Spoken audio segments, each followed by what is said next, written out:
more Dave, Sarah. There's a big mix of guys who are regular contenders and now coming back to the front of the Don't grid. mind me. Excuse me, coming through. Something not right here. This car stopped on the warm-up lap. Now he can't get reversed. Now remember, it's a motorbike gearbox, so very tricky to try and find reverse. He's asking for help. I can tell you now, the race director will not be happy with this. Now this is Phil Ward. This is the category founder and the guy who runs this series. He's parked his car on the front of the grid, and he's unhappy with the track condition. Well, look, So he's made the call here. He's going against the officials. I don't agree with what we're seeing here, Noons. At the end of the day, you drive to the conditions. Now, there is oil, but we just spent 6 laps trying to get rid of most of it. And they would have seen it on the out lap. So this is actually, I've never, ever seen a driver take over and abandon the race like this before. Gobsmacked. Different. Now, we might explain that Phil Ward builds these cars. He runs this series and drives in it. You remember Phil back in the old Mercedes? Yeah. In the early 2-litre touring car days. He's probably old enough to be my old man, actually. Well, he did stop on the warm-up lap down the back straight and was talking to the officials down there, and I thought he actually had a problem, and that was the drama. Now, he's pulled up on the grid and is just saying, we're not racing, no matter what.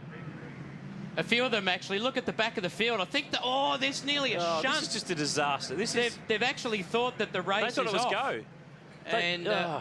So he could have actually caused more damage than what there would have been done on the oil. So here's the assistant clerk, of course, down on pit lane. And Ian Mabry will be doing backflips up there, I imagine, in race control. So the rest of them are all sitting there wondering, now what do we do?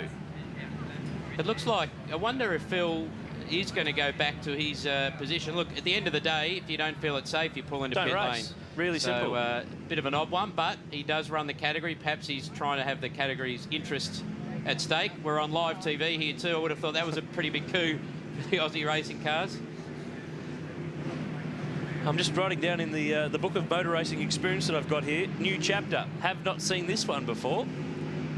So what happens though to all the guys who are now not in their grid spots down the back that move forward to pilot positions? I'd imagine we'll see another warm-up lap here, so they'll get another lap to check out the track conditions, and more than likely there'll be a lap or two taken off the race. No, it looks like so everyone's going back. They're following the boss to line up because there were so many cars that had moved forward thinking that the race had actually started. So there should be a delayed start board shown.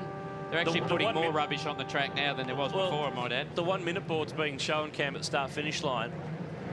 And the rest of these cars are lining up down the back to get back in their order that they were in before they did what they thought was the race start. For those just tuning in at home, this is actually professional motor racing. It might be full.